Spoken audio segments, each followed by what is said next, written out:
Hey, welcome back to the Artie Lange Show. And joining us now on the phone is our buddy Esera Tualo. Esera was a player in the NFL for over a decade, played for the Vikings for a long time.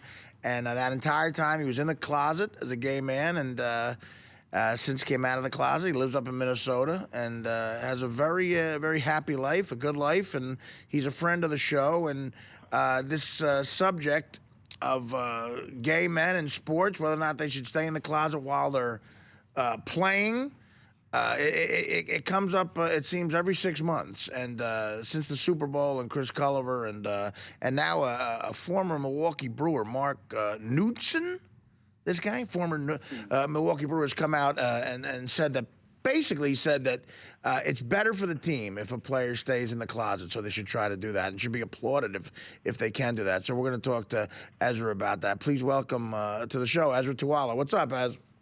Hey, aloha. Hello. We were talking about Fashion Week or something. I don't know. Is it Fashion Week right now in Minneapolis? I know. I thought it was in New York. Is there a Fashion Week in New York? It's in Paris this week. Oh. There's Fashion Weeks every 2 seconds now. I know. There's like 8 of them in New York, and there's like 15 in Paris. There's always, and it's just always a reason for Kanye West to get drunk or something. Do you ever go to stuff like that, Esera? Do you enjoy the Fashion Week? No, not at all. You can care less. Yeah, exactly. I'd rather spend time with my kids. Yeah. So when you hear something like this, like this Mark Knudsen guy, this guy for the Brewers, again, I guess he's just trying to be honest. He says if people can, gay people he's talking about, obviously, gay men in particular, if they can successfully keep their sexual orientation private, they should be applauded because it's best for the team. Do you think that's true? Of course, I'm going to tell you, definitely not. Right. Come on. Are you serious? No, do you think because let me rephrase that question. Do you think because of how archaic some of these guys think, it might actually, it's horrible to say, but it might actually be better because of how these guys are? I think we're all individuals and stuff, and for myself, being I think I read part of the article and stuff where it says that I guess the only thing that I'm guilty of is having my feelings hurt, which is so untrue. Right. I mean, right.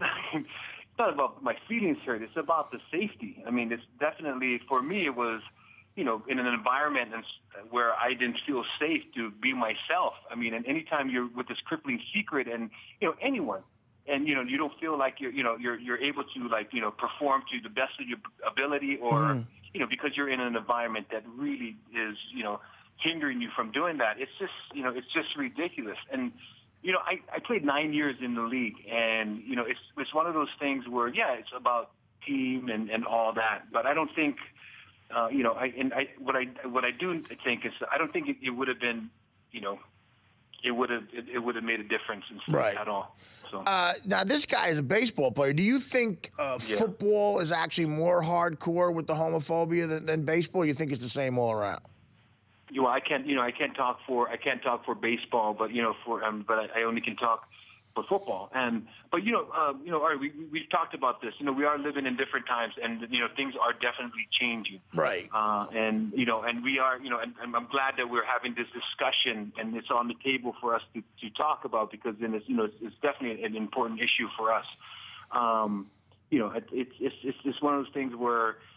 People just need to jump on board and know that times are changing. And like the civil rights movement, like the women's movement, it's one of those things where, anytime an individual is discriminated against, it's not right. It's definitely not right. Yeah, well, I think guys like you are making it easier because I think it's, again, you didn't come out while you were playing, but it was different times.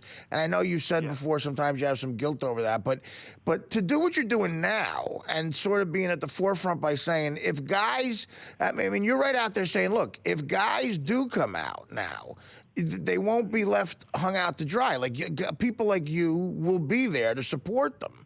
and take them under your wing, and you feel that stuff like endorsements will come their way even tenfold, and encourage them to do it, because that's the only way it's going to change, right?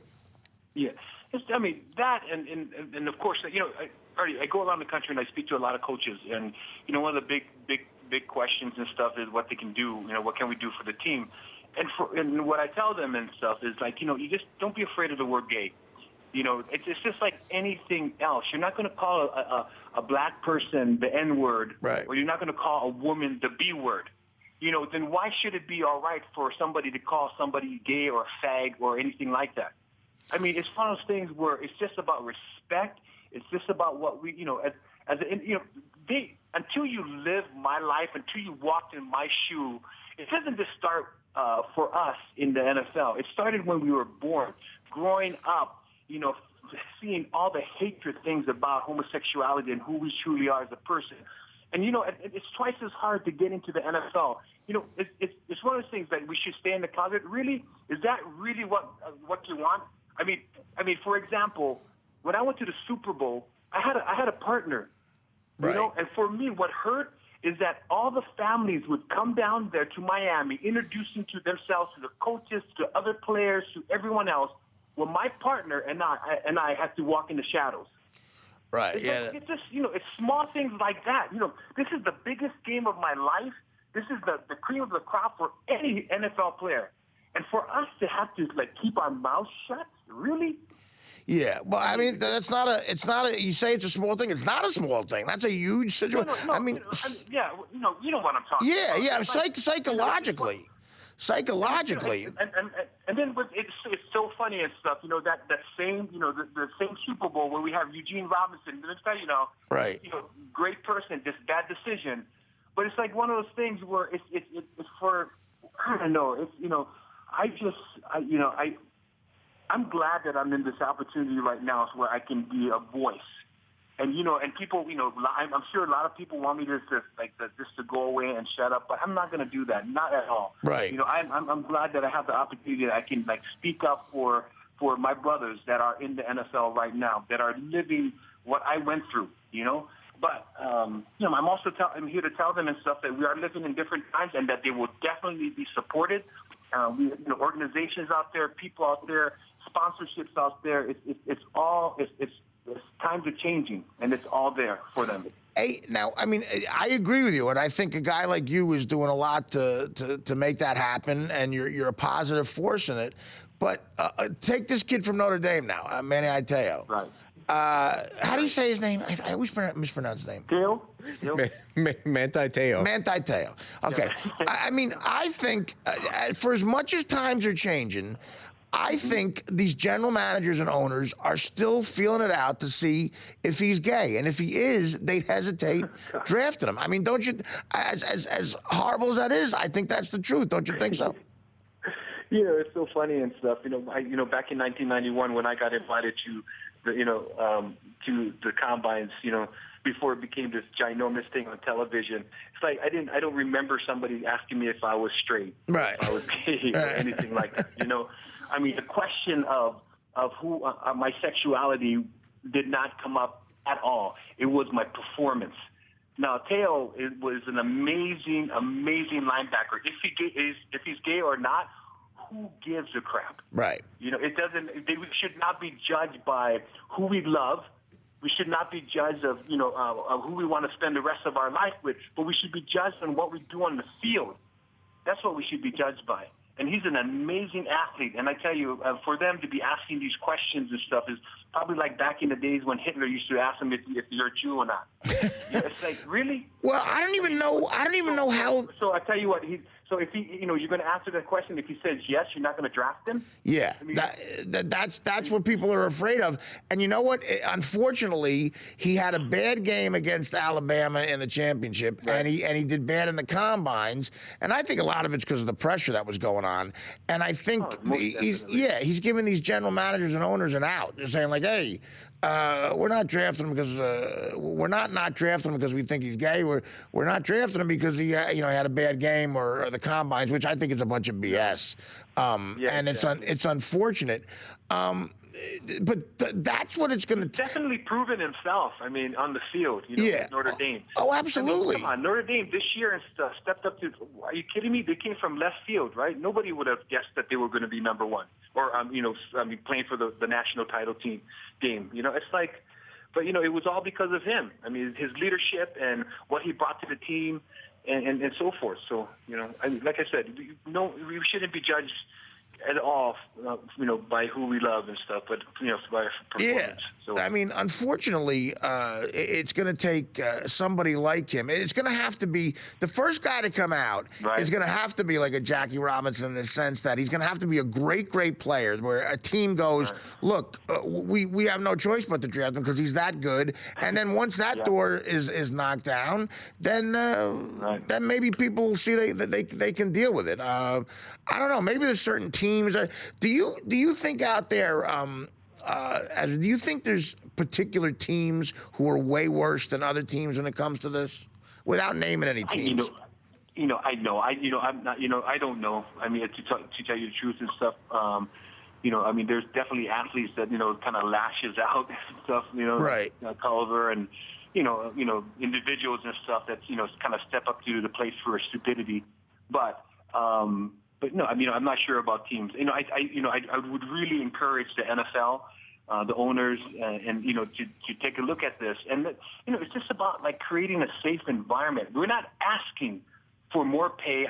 We're not asking for special treatment. We're not asking for anything like that. We just want a safe environment, right? So we can play to the best of our potential.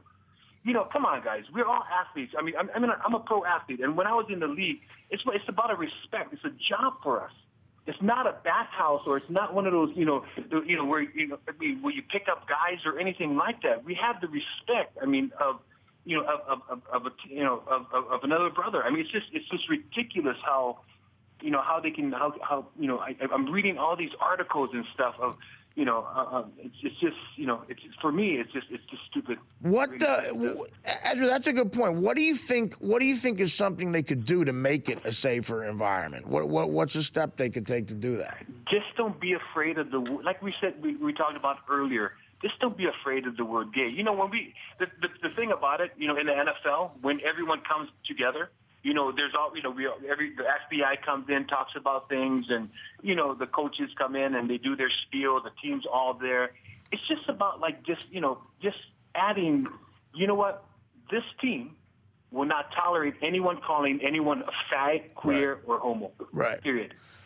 Come out and say that. And then everybody knows this stuff, right. that, you can't do that. Mm-hmm. I mean, so it's one of those things, it's not like, we're going to come out and it's going to be like a big parade or anything like that. We just want to do the job that we were there to do, like everybody else on the team.